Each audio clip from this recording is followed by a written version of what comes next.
Now I am become death, the destroyer of worlds. Those chilling words uttered by J. Robert Oppenheimer, the father of the atomic bomb, were inspired by a sacred Hindu text, the Bhagavad Gita.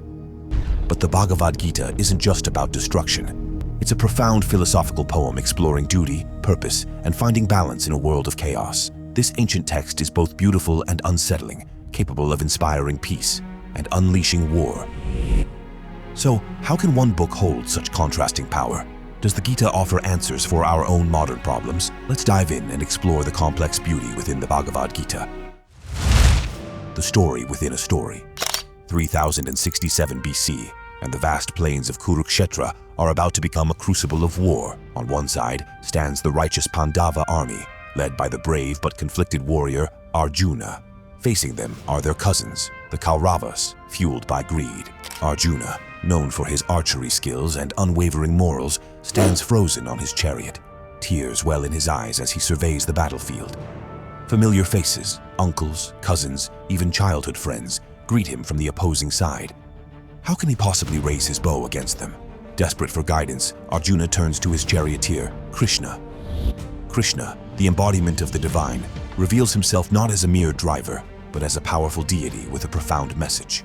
Through the Bhagavad Gita, Krishna unveils the essence of dharma and karma, action and its consequences. He explains that while war is always a tragedy, Arjuna must fight because it's his duty to uphold righteousness, even against his own kin. This internal struggle between duty and compassion forms the heart of the Bhagavad Gita, a story that continues to resonate with readers today, urging us to confront the complexities of life and find the courage to act with integrity. The Gita's core philosophy. Imagine life itself is a grand play. You're given a role to play, whether it's a warrior, a doctor, or a parent. This role is your dharma, your unique path and purpose. Now, every action you take, every choice you make, is like throwing a seed. These seeds sprout into consequences, good or bad, known as karma. These consequences might not always come back immediately, but they shape your future and even your next life, according to the Gita's concept of reincarnation. But here's the twist. You can influence the seeds you sow. By dedicating your actions to a higher purpose, without getting attached to the outcome, you can break free from the cycle of endless reactions. This detachment is the essence of the yogas, different paths to achieve this liberation, whether through selfless service, karma yoga, devotion, bhakti yoga, or even pure knowledge, jnana yoga. The Gita doesn't tell you to abandon your responsibilities or become emotionless. It simply suggests that doing your best with the right intention can bring peace and fulfillment, even in the face of life's challenges. The paradox of the Gita. So how does a text promoting inner peace inspire war? The answer lies in the concept of dharma. For Arjuna, fighting is his duty, however terrible. But the Gita does not glorify violence. The point is to fight with the right mindset, detached from personal gain or hatred. Oppenheimer was caught in a different kind of conflict. His duty as a scientist led to unimaginable destruction. The Gita offered him a framework to try and understand his role in the world, even amidst the horror he helped unleash. The paradox of the Bhagavad Gita lies in how it simultaneously promotes peace and action. Peace. Through the concept of yoga, the Gita emphasizes inner peace and detachment from worldly desires. It teaches us to accept what we cannot control and perform our duties with equanimity, even in the face of difficulty. Action. On the other hand, the Gita does not advocate for complete inaction. It emphasizes the importance of fulfilling one's dharma, even when it involves taking action.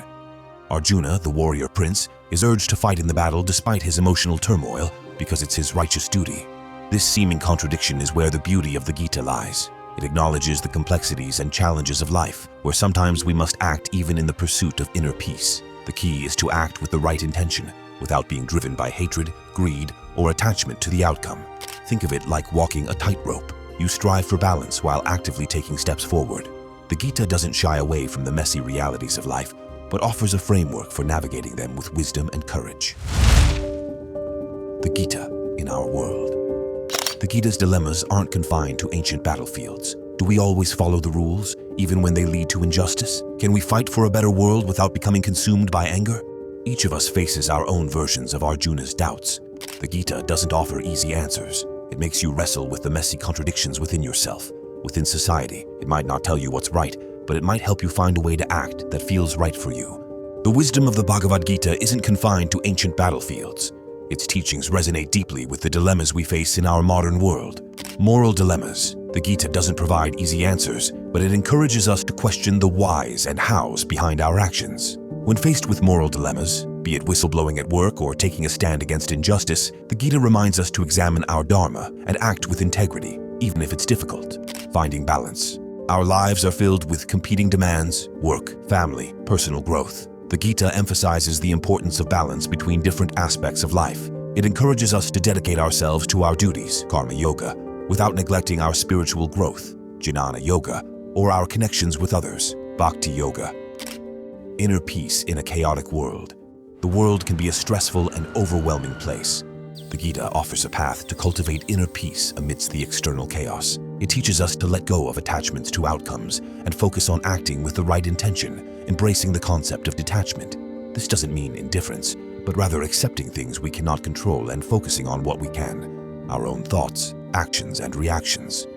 The Bhagavad Gita isn't a rule book, but a conversation starter, a guide that empowers us to grapple with life's complexities and find our own unique path towards a meaningful and peaceful existence. The Bhagavad Gita may be an ancient text, but its wisdom transcends time. It's a mirror we can hold up to ourselves, reflecting our struggles, doubts, and aspirations.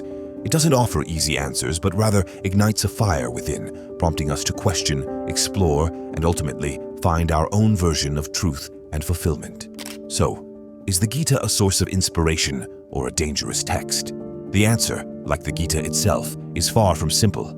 Its message can be interpreted in countless ways, and its impact depends on the lens through which we choose to read it.